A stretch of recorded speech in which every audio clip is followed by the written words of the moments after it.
To be very frank, as much as we love new electronics and the latest technologies, you've got to admit that quite a number of us turn a blind eye to e-waste.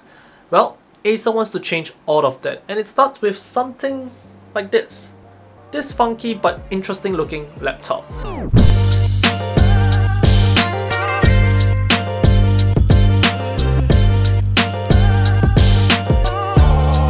This is the Acer Aspire Vero, and according to Acer, it's a green PC that's made from recycled plastic, and it shows their commitment to a sustainable future. Now, I'm not going to delve too deep into the whole process and talk about Acer's plan for the future and whatnot, don't worry, but at the very least, I do at least want to mention what goes into this laptop and what makes it slightly different. You might have already noticed the unique chassis that not only looks different but also feels very different from your typical laptop. That's because 30% of the chassis is made using post-consumer recycled plastic, which Acer claims helped reduce about 21% in CO2 emissions, as compared to a similar sized laptop made using standard plastic. Now, you might go thinking that it might be flimsier or less durable, but honestly it's not. It actually feels great, and it's kind of a breath of fresh air within this oversaturated market of all kinds of laptops. There's a slight texture to it which isn't rough, yet provides a nice grip when you're just typing away, and I find it kind of cool to see Keycaps debossed on the chassis. Now yes, I have to admit that it definitely doesn't look as premium compared to other laptops out there, but it's definitely solid and durable, and it's actually paint-free. In fact, one key advantage which I found with this chassis is that you barely feel any heat when the laptop is under load. The entire keyboard deck stays relatively cool to the touch, even when I was running benchmarks on Cinebench and Resolve. One other portion which makes use of PCR plastic would be the keycaps, up to 50%. And I generally don't find the texture of the keycaps to be any much different from most other laptops. They feel adequately great, and I could type for long hours on end without issue, and it does feature white backlighting as well. Interestingly enough, Acer decided to flip the R and E keys to home in on the fact that this is supposedly the start of a revolution. I'm not entirely sure about that. Yeah, definitely not, but it does make the keyboard look slightly more unique. So those are the factors that essentially make this laptop eco-friendly, and yes, it isn't all that much. But for now, let's talk about what else you get with this laptop.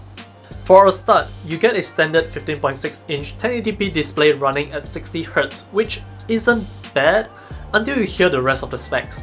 Just about 70% sRGB coverage and a max brightness of about 250 nits. It's a subpar display for sure. It'll get a job done, but it isn't going to wow you or anything like that, and it's almost unusable outdoors in direct sunlight.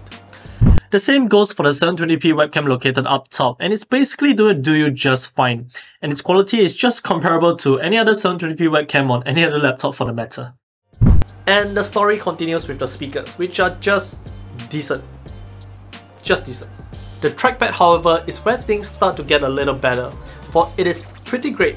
It's smooth enough, tracks well, and even has a fingerprint reader on the top left corner. No qualms about this.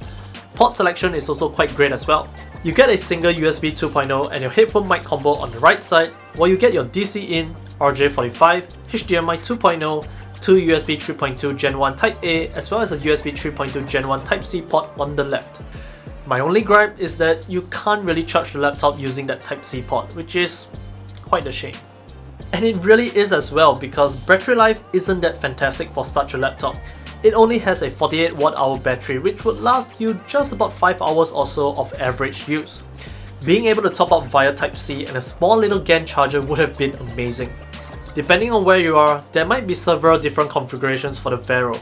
For us here in Singapore, we have the base model, and that will get you an Intel Core i5-1155 G7, 8GB of RAM and a 512GB NVMe SSD. For the US, I believe that you guys have pretty much the same CPU and amount of RAM, just half the storage. Performance is as expected from a CPU of this caliber, dishing out reasonable numbers in both Cinebench R23 and DaVinci Resolve. Thermals are even well in check. Of course, you won't be doing much of the latter given the quality of display, but day-to-day use, perfectly fine.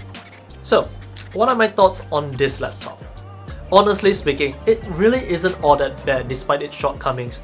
It's gonna be perfectly fine if you're looking for a laptop for say your mom or your dad. Sure, the display isn't all that great and battery life will leave you wanting, but it has the performance and it's just decent all around. To wrap it all up, it's also pretty affordable, coming in just under $700 or about 1300 Singapore dollars.